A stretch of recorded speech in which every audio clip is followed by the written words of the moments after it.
Hi, my name is Violetta, and this is Artistry Pulse, conversations with the artists that shape Luxembourg's creative landscape. Today, our guest is Alena Gastaldi. She's a painter based in Luxembourg, and her work is rooted in plein air, painting on location, in nature, and in direct contact with the place and the people. Her work often asks a question that I think a lot of us expats in Luxembourg also ask ourselves. What is home when it changes so often? She is Russian-born, she is world-formed, and unapologetically an artist on her own terms. In February 2026, just a few months ago, Alena received a prize at Art Capital in Paris. Congratulations, Alena, and welcome. Thank you for being here. Hi, thank you very much. It's so nice to be here. Thank you. And I know that today you brought some of your works with you. Thank you for doing that. Would you tell us a bit about those? Maybe we start with the one that's right on my left. Sure. It's a plein air painting. Plein air means it's done on location, in the nature, in the wild, under the elements. This particular painting was painted in Ireland during a competition. It was a fourth painting in a day. Fourth in a day? It was a fourth painting in a day. During these competitions, usually there are a lot of paintings done at a rapid pace. The light changes, so that was one of them. What is rapid pace? How much time did it take pace, so when you paint in plein air, the light changes sometimes on minute base. You know, it changes so quickly. And it's important to learn how to paint really quick, or at least have an idea and quickly capture it in the beginning, and then you can finish it mostly by the memory, because if you spend 2-3 hours painting, the sun is gone, the shadows changed, everything changed, the colors changed. So rapid base, I mean that majority of the painting might be done in 1 hour. 1 hour? Wow. In extreme conditions. There are better days when I can paint the whole day because the sky is just overcast, but in this particular day we had heavy fog for half a day and the blazing sun the rest of the day, so the weather was really, really unpredictable. Interesting. And also you brought something from Luxembourg, or a painting that you made here in Luxembourg? Yes, I paint quite a lot of Luxembourg, of course, because I'm based here. For me, painting Luxembourg was a way to really to get familiar with the new place, that when you move yet again, there is a necessity to learn how to belong very quickly, you know. And for me, painting and sketching the place where I live, that was instrumental in me getting accustomed to a new place, to make it home much faster than I otherwise would, because every time an expat moves, it becomes more and more difficult. You lose connection to your roots, basically, when you change the place. And painting for me became a really big tool to fall in love with a new place, because when I move somewhere, I have no choice. I have to love that place. Otherwise, it's very difficult to live there. You know. Yeah. So I paint a lot of Luxembourg when the weather allows. When not, of course, I work in a studio. Well, that's an interesting one. So you mentioned when the weather allows, and indeed, when you work on location, plein air, you're at the mercy of weather, rain, light. People walk into your frame. Why plein air in that case? Wouldn't it be easier to do it in the studio? You take a photograph as a reference and you paint? Oh, it so would. Plein air is a sport. Okay. It's not really, it's an activity, it's a sport, it's hard. There's so many things involved that are taxing your attention. You know, and people approaching is one thing, weather, rain, sun, you know, all that is really hard on a painter, and it requires a lot of focus in work, and that is the challenge that I really appreciate in plein air painting, because yes, it's comfortable to paint in a studio using a photo, but it also deprives the artist from actually knowing the whole variety of color our eye can see, because a photo is already processed, it's already redacted, it's already cropped by someone, by photographer, and artists do well if at least it's their own photos, but very often there are others involved, right? We just go on the internet and look for photos that are already pretty, and we think that we will do a good picture, but it's not happening, because a vast majority of color and a feeling that is involved in how we see a place. It's our emotions as well which influence how we see the place, how we see the colors, how we see the air. That completely lacks in a photo, so there is no way to learn that. And copying a photo can be learned quite quickly, but to capture this minute change of that on an emotional level from a place, that requires more mastery and better trained eyes. So for me, plein air was a way to learn how to become a better painter technically. And also, I have not always had a studio. Okay. So drawing outdoors was what I did because for many years, I painted alongside a job, an office job, and I did not want to do it at home. I wanted to get out. Plus, I lived in a country from which was easy to travel other places. I lived in Singapore, so I traveled a lot, both for work and for painting. And so painting outdoors really became just a great way to study a place, to really see a place when I go there, instead of just taking lots of photos. Right. And then you scroll through these photos and you forgot why you'd taken half of them, because the camera simply didn't capture what you wanted to capture.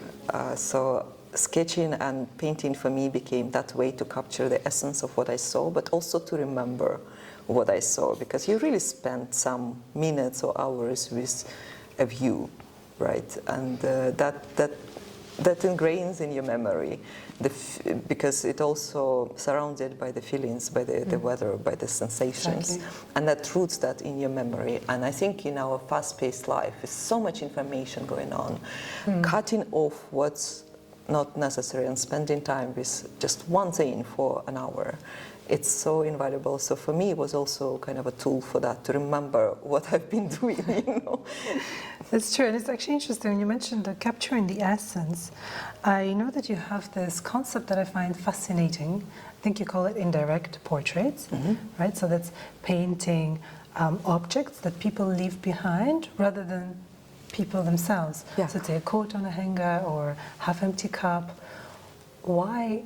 And I understand that for you, that's probably telling more about maybe even the person that's left the object than painting the person itself. Why? Yes, I think as a former interior designer, I'm really attached to objects and interiors. And it's fascinating for me to see how people shape the space around them. And actually, you're right, the space that they shape, the objects they choose to bring home, the way they choose to arrange them, it tells about them much more than they maybe know about themselves. You know? So I love watching these things, and if I can paint them, I absolutely would. Of course, with this particular project, I started with my own home, because I do bring. We did bring our own furniture this time, but it's not always been the case where we had possessions when I moved, right? Sometimes it's just clothes, and even those need to change when you move, because you no longer kind of belong in the place. You need a new fashion, a new way of dressing. So. And probably very different weather. Yes. Because I guess Singapore to Luxembourg, there's a slight difference. There was, yes, exactly. That too. So for me, looking at my own home in that way also helped me to kind of acclimatize to a new place, and also to understand how can I make a home in different ways. How can I create that feeling of home for myself when I move somewhere really, really quickly? Because you need to do it really, really quickly to feel settled in a new place. Otherwise, it can be a little distressing. Certainly. And this work of yours, this is also an indirect portrait. Yes. So that practice extends not only to still lifes, which is maybe the majority of that collection right now, but it's starting to extend to spaces in particular. For example, this particular place is a house that used to belong to a well-known artist, Will Lofi, who was a Luxembourgish artist, and now that place is taken over by his daughter, and he creates something new in there. It's also a journey of moving in and making a new home with old memories, you know. That's beautiful. And so I thought it's beautiful to capture that space that is still in transition of creating something new, where there was so much history for her there, you know, and it's just poetic. And I found that this kind of a very simple view, so much loaded with meaning and history and layers underneath, if you know the story, that's what attracted me. So that's project that I do, it starts to expand to other places, because even outdoors places is in a way a portrait of people who live there. Yeah. It shows who lives there, how they take care of that, what they do to it, you know, or visit. And it also shows a continuation of life in a way, because even if it's a still life, it has a life and so on, or the life that other people brought or put a breath into it. Exactly, and I prefer still life to a French version of nature morte, like a dead nature, right? Because to me it's not dead, it's just still for a moment. And when I find this a collection of objects just put together just so by the owner, it will change maybe in half an hour or in a week, you know, it will change. That's still for a moment, it's a moment, you know, it's just a moment of silence, captured in a small collection, you know. It's beautiful. I like that. And it's probably also changing while you're painting it. Well, that depends. Usually people are not allowed to touch what I'm painting. In my home, it means that I have all these little clusters of things I found. Oh, look how exciting that it became like that, and nobody's allowed to touch it. And it might take half a year to a year for me to get there. And during that time, nobody's allowed to touch these objects at all. So there's actually one, and there's one work that we were talking about earlier that you showed it, and maybe we can show it later over in the podcast as well. It was also taken in your home, right? Yes. Yes. So you mean the one with the sign? Exactly. Can you talk about it? It's called I'm not. Are we allowed to swear here? It's called the bullshit corner. Okay, the name is promising. Simply because it has a little sign inside, so it seems very obvious when you look at it. It seems very obvious why the name is, but it actually depicts some of the attitudes that maybe I have as an artist and as a human to a lot of things, like society standards, some of the society standards, like we like standards, but some of the society standards that didn't work for me, or the rules that are created around artists practicing art, for example. So I thought that it was also an absolutely accidental still life. I didn't put it on purpose just to paint. It just was created out of objects I brought home. But I feel like this reflects a bit of this insolent, a bit of a nature of my reactions to the world sometimes, you know, a bit of a rebellion maybe to some things. You know, a lot of us often wanted, especially those who worked in an office, there are a lot of, I think many people will relate that there is a lot of moments when you say, oh no, that's just, you know, that's not working. There's no way it can work. And there's so many times you wanted to say it out loud, but you couldn't. And I'm so happy that now I can, in a way. You know, you can't antagonize people too much, even as a freelancer, because your life depends on relationships in any career. But at least I can now depict things through art, you know, the way I couldn't say out loud. Necessarily. No, you can, and it's also pretty loud, but just through painting. Yes, exactly. It's a more poetic way to do that, more acceptable way to do that. Somehow artists can say much more than normal people can. Definitely. Yeah. And I also noticed that your work is now moving more toward reduction. So less colors, less details. Yeah. And I assume that it's actually more difficult to do that. Tell me what you think. And why is this choice moving toward reduction? It stems from overwhelm. From? Overwhelm, from internal overwhelm. It's a reaction to overwhelming events, to overwhelming life, to overflowing house of an artist who paints still lives, because there are things that we collect to paint, right, as well. So that's kind of feeling triggered a new process in my art, which is related to reduction. Altogether, I started to learn printmaking Because in the printmaking process, the traditional printmaking process, like gravure, for example, altogether intaglio techniques, etching, for example, they require different thinking. It's almost analytical. And to a person who studied architecture like me, it's a certain way of thinking. Also, it's a certain way of structuring an image and thinking through that and taking out what's not supporting the message. Yeah. And it's a very analytical process. And also the process itself relates very closely to how architects in the past used to render facades, for example, like the painting, the pictures of the buildings that they do, or interiors. It was done by hand. And a lot of techniques, for example, stencil printing, comes from what I learned as an architecture student. Right. So it's a bit of a connecting back to my roots again, not forgetting that I was an architect and bringing it back to my art and building on that experience and building it into my creative process. And it's true, actually. You spent, I think, 6 years, right, of this rigorous academic training as an architect. And you spent some time renovating one of the most iconic Bolshoi theaters in Russia. Then you moved to Singapore, doing interior design for luxury hotels and offices, and now you're a full-time artist in Luxembourg. So some careers, they follow a quite obvious path, but yours obviously didn't. So how did these transitions happen? It was a bit wild, yeah. It was a bit wild, and I feel like it stemmed. It was never deliberate.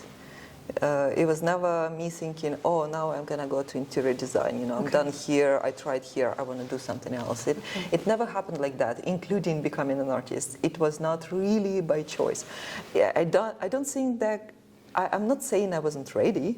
That's different, right? One needs to be ready for a change to be able to take advantage of that change when a proposition comes, right? So I was ready, I suppose, but in some cases I didn't have a choice. For example, my transition from conservation and restoration of architectural historical monuments came from a financial crisis, when suddenly the restoration was the first industry where budgeting, which heavily depends on the government, was cut. And so we had no budget and no salaries, you know.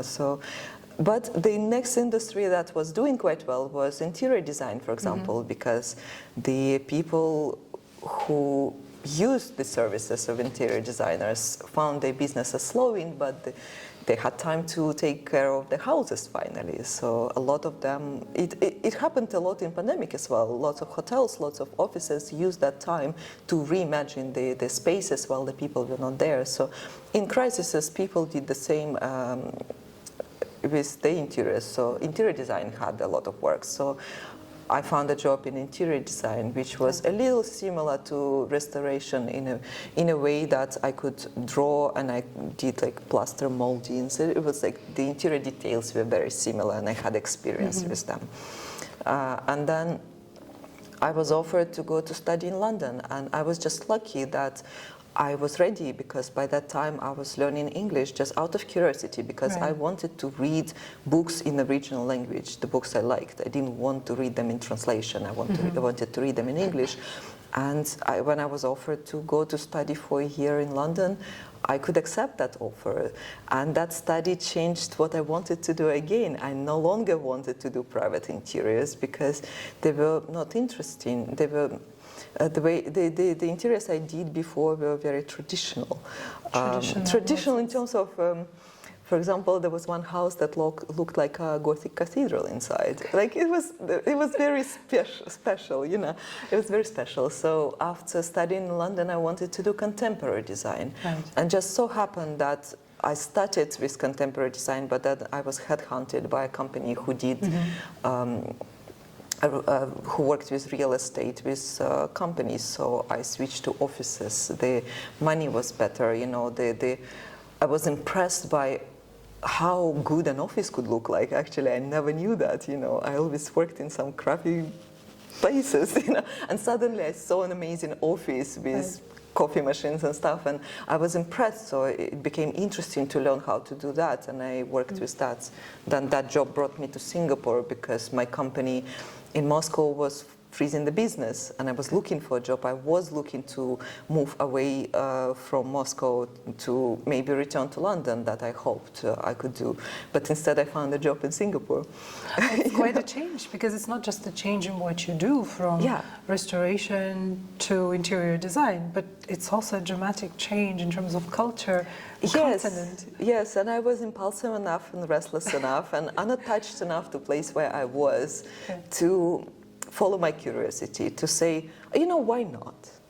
I have no reason to say no, except for, like, usually people, when they say no, a lot of the reasons, usually they're scared or they're unsure. For me, I didn't take it as a reason to say no, because I had no other reasons which would hold me back.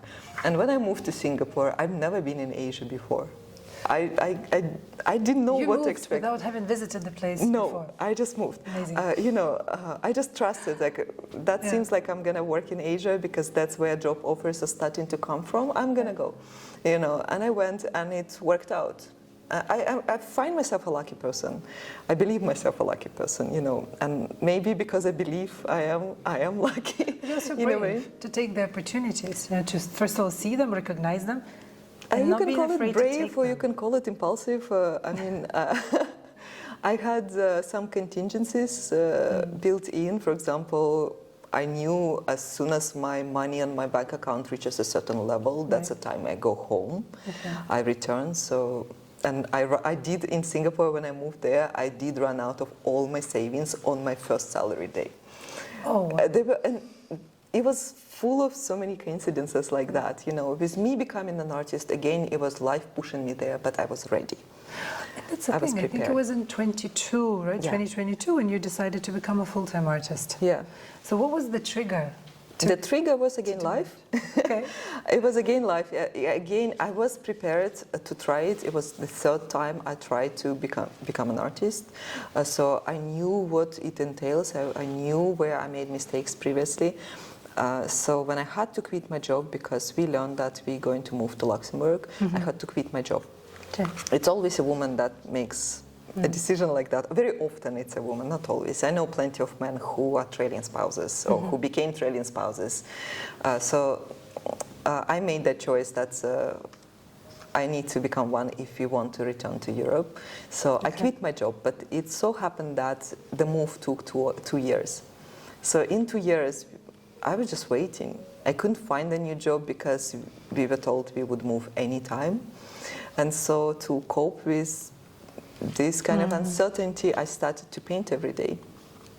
Before I did it on vacation, and I painted all my free time before, but it was a second job. Now I had all the time and a lot of uncertainty and stress to deal with. So I hid myself in painting. I went studying, I went traveling for painting, I started to create bigger work, I started to work more, and after 2 years, when we finally moved, I was a full artist. I did not want to go back to office. I did not want to deal with this social dance that was not always necessary in my view, and I'm just not very good at it altogether. It was really hard for me. I burned out doing that. People's expectations that you're not necessarily aware of. It was very difficult for me. So for me, an artist became a really happy place to be. So when we moved to Luxembourg, finding a job was a question of, okay, if me being an artist here will not work, I can always find a job because my portfolio is quite impressive. But it's now plan B, which I'm not really considering seriously anymore after 4 years of being a full-time artist, because, of course, in that time you learn the ropes, you make it work, and if that's something that makes you happy, I think it's no reason to change, right?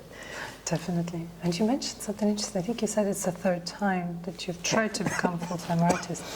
What happened the other two, and why not? Why the third was the choice? What happened is I completely, there is a lot of myth that is built around people being artists. Okay. It's a follow your dreams kind of idea. It's very romanticized. Okay. And the reality was way, way harder than I expected. First time, I simply knew nothing about how to be an artist, how to make it work, how to earn the money. I wasn't earning enough to sustain myself. I didn't know how to do it. I was charging too low. It caused so much stress that by the time I went, luckily, that was temporary, and it was just half a year before I went to college for a second time. So it was a short period and very stressful one. So that didn't work, but there was a first tryout. I was illustrating a book of fairy tales, but that's all I did. It was hard, it was a lot of work, and it was very stressful. Second time, I lost my job, and I set up a company. I did it more seriously. I worked a lot. I proved myself that I can make a living being an artist by doing commissions, doing work, doing illustrations, doing events. I proved myself that I can sustain myself, but I burned out so badly that by the time I found an office job, I was so happy to go. I was happy to go anywhere, just not to have that stress of being on your own and trying to scramble and earn a living, because I had very little savings and rent in a country which is Singapore. I was not living in a small space. The rent was expensive, the place was expensive, and so many things were at risk. And it's not a good state for an artist to be in if they really want to create what they should be creating as a person, So it was really hard. I burned out really hard. And when I found a job, it only took me 3 years to burn out completely. So by the time I quit my job, I was so ready. I was so ready to go and just hide my head in the sand like an ostrich. Which I happily did, because I had the privilege to do that. So Alena, we spoke about the privilege and about the fact that there are many ways to make money as an artist. Can you tell us a bit more about that? Yes. Being a full-time artist has always been related to having a privilege to do so, and it's still like that. Nothing changed from all the days. You need a supportive environment to be able to successfully work as an artist. Your family needs to be supportive. They can't go around and criticize your work. They need to be able to support you if you fail financially, because it's a big part. It's a big pressure. The biggest pressure actually for an artist is financial pressure. So having someone being able to support it even in theory. Like in my situation, for example, I know I can earn as an artist. I proved it to myself in the past. But because I have someone who will cushion my fall if I fall, readily, with support and love, without blame, it gives me freedom to take risks that other artists who need to earn their living, who have to pay the rent themselves, they can't afford to do. So that kind of privilege can make or break an artist, actually, and you will find that a lot of successful artists come from more financially stable backgrounds. They have husbands or wives who work full-time, work in an office, in a good office job, for example. Or in my case, when I started being a full-time artist, I have very large savings from my previous work that was successful and well paid, right? So I had money to spend on study and taking my time to take off and doing an exhibition and paying for that exhibition. That financial cushion that I created for myself played a huge role in the next 2-3 years that it lasted for, in my case, having a husband who loves what I do and supports me and thinks better of my work than I do myself. It's extreme privilege for in many families where maybe kids or family maybe sometimes don't understand your work at all. And the stability to create. Yes. It actually can really make or break. Yes. Otherwise, for an artist who wants to make a living as an artist, there are tons of ways to do it. Otherwise, if you're not supported financially by someone or have no possibility to even risk your own stability, your financial stability, many artists teach. That's why they teach, not because they love teaching. They will tell you they love teaching, but if they could, they would not, they would not do it at least as often if they could, Yeah. And I know many who do, because it's a different career. It distracts you from actually doing your artistic work. Exactly. It does not come easily together when you have to teach. You don't have enough time to create and develop as an artist. And my own privilege was that I could say no to that. And I could just zero into my painting skill and just work on it, without distraction of financial matters for at least a couple of years, It's a whole business. Art is a business altogether, and I think it's romanticized a lot, and artists who studied in art colleges, they're not taught that you need to think strategically about things. You need to plan what you work on, not only based on your own inclinations. That's still the primary thing. You need to love what you do, but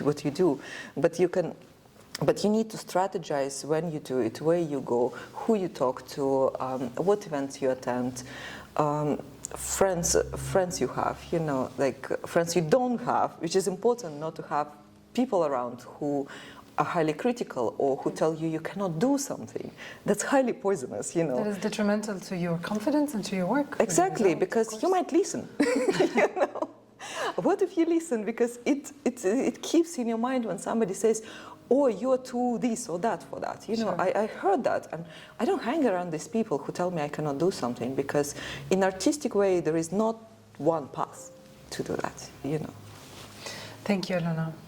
We really appreciate that. And I think now it's time to change a bit the gears. Okay. What I'll do, I'll ask you a series of questions, short questions, and I'd like fast, very intuitive thinking answers. Oh, okay? I'm in trouble. Let's go. You ready? Yes. If you could keep only one of your works, what would it be? Oh. Only one of my works. Only one. Oh my God.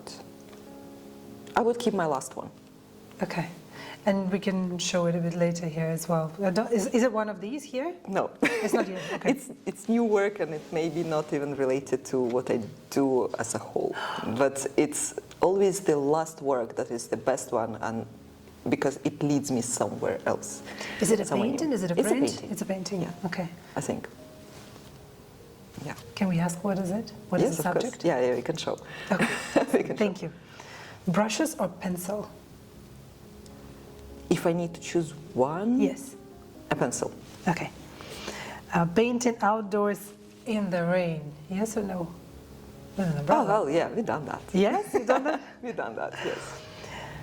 What is most underrated subject in painting?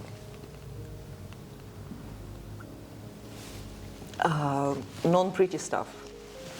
For example? Like, for example, a pile of dirty dishes in your sink. You mean literally not pretty Like stuff. things Got that it. are not pretty that's not Yeah. for sale, Okay. Yeah. What do you own that has no practical use, but you'd never give it up? Oh, that's a weird one.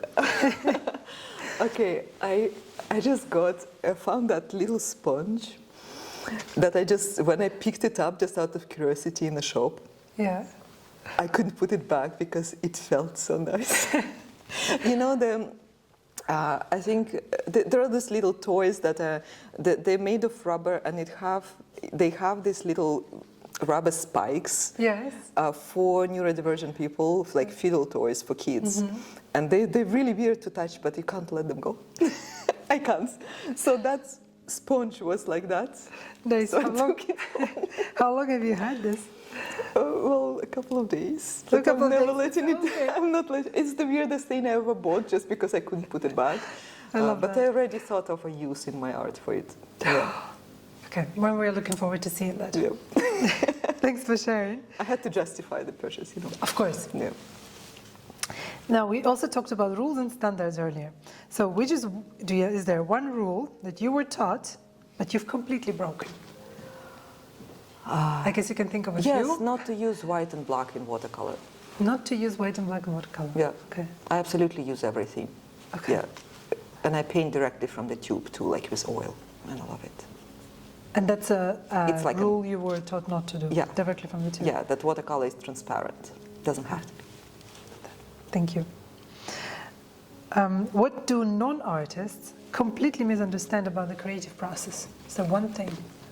One thing, the fact that as an artist, I personally spent maybe 30% creating and the rest doing admin, networking, and doing other stuff that has no relation to painting. I see. Yeah. But also sounds like a direct relation to what we talked about earlier, treating your art as business. Yes. Yeah. What is one place that shaped you most as an artist? I would say Luxembourg. Yes. I'm a bit torn between Singapore and Luxembourg, but I think it's in Luxembourg in the past 2 years that I live here that brought me to understanding who am I as an artist. That I'm not just a painter who can paint anything, like people's pets, you know, and like whatnot. No, I think here in Luxembourg I'm starting to finally understand what it is I do as an artist in particular, like deeply down, like what are my reasons for painting rather than just craft of it. I love that. And what does being an artist in Luxembourg mean to you? Everything. I think it's the best place that I could have ever chosen to settle myself and to continue my career as an artist, because Luxembourg is extremely supportive of arts. They develop it aggressively. The support is insane. There are so many opportunities, and at the same time the community is so small that you quickly know everyone. And if you are just generally, you just need to be a generally pleasant person to make friends easily. And then once you do, you know everyone on the market. You know where to go. You know what niches are empty. And it makes it so easy. It's not huge, you know. It's really easy to make friends. And I think for an artist it's extremely important to network is extremely important. Who you know is extremely important. Having friends in your industry, genuine friends, not like I'm going to befriend you because you're useful. No, being genuine friends with your colleagues, it's important, and it's so much easier in Luxembourg because so many people are like us, like me, who moved, who are displaced, you know, and that's already a great point of connection. I'm happy to hear that. I'm happy that Luxembourg made such a great home for you as a person, you as an artist. Thank you. Thank you so much, Alena. It was really a pleasure to have you. It was a pleasure to be here. Thank you.